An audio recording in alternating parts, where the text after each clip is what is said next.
যে তরুণ লেখক অভিনয় সরকারের আত্মপ্রকাশ। আমাদের জামালগঞ্জ প্রতিনিধি আব্দুস সামাদ আফিন্দি নাহিদের পাঠানো তথ্য ও ভিডিও চিত্রে দেখুন বিস্তারিত।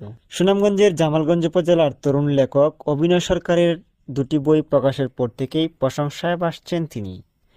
এছাড়াও তিনি সামাজিক যোগাযোগ মাধ্যমে নিয়মিত লিখছেন গল্প, কবিতা ও উপন্যাস। ছোটবেলা থেকেই সাহিত্যের প্রতি ছিল তার ভীষণ টান। হৃদয়ের কত কথা ও কবিতার ডালি বইটিতে ফুটে উঠেছে হাওড় অঞ্চলের মানুষের সুখ দুঃখের কথা।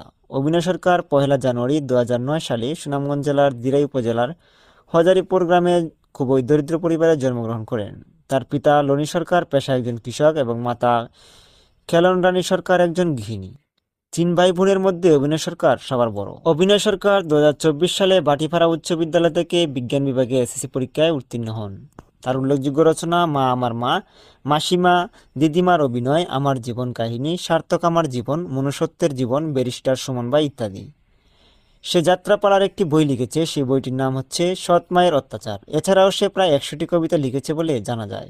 ইতিমধ্যে 2টি বই প্রকাশিত হওয়ার পর থেকেই এলাকাবাসীর কাছে প্রশংসা ভাসছেন তিনি।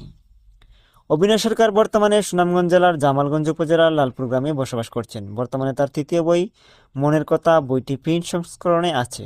আমার নাম অভিনয় সরকার। সুনামগঞ্জের জামালগঞ্জ উপজেলার সন্তান আমি। ছোটবেলা থেকে সাহিত্যের প্রতি ছিল আমার ভীষণ টান। 5ম শ্রেণী পড়াকালীন সময়ে আমার লেখালেখির যাত্রা শুরু। আমার লেখা প্রথম কবিতা হচ্ছে টাকা পয়সা। কবিতাটি সামাজিক যোগাযোগ পত্রিকার মাধ্যমে প্রকাশিত হলে অনেকেই আমার প্রশংসা করেন। তারপর থেকে সম্পূর্ণভাবে আমি লেখালেখির যাত্রা শুরু করি। ইতিমধ্যেই আমার লেখা 2টি বই প্রকাশিত হয়েছে এবং 3য় বইটি হাতে পাওয়ার অপেক্ষায় আছি।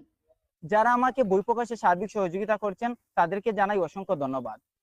বিশেষ করে ধন্যবাদ জানাই বাংলাদেশ মাননীয় প্রধানমন্ত্রী শেখ হাসিনার ব্যক্তিগত ডাক্তার স্বাধীনতা পদকপ্রাপ্ত ডক্টর ওবায়দুল কবির চৌধুরী স্যারকে এবং সিলেট এমসি কলেজের অধ্যক্ষ লেখক শ্রীনিবাস স্যারকে। তাছাড়াও আমার জেলা বাহির থেকে যারা আমাকে সার্বক্ষণিকভাবে সহযোগিতা করছেন তাদের প্রতি আমি চিরকৃতজ্ঞতা প্রকাশ করছি। আপনারা আমাকে দোয়া ও আশীর্বাদ করবেন আমি যেন আরো সুন্দর সুন্দর গল্প, উপন্যাস, কবিতা লেখে আপনাদের সামনে আসতে পারি।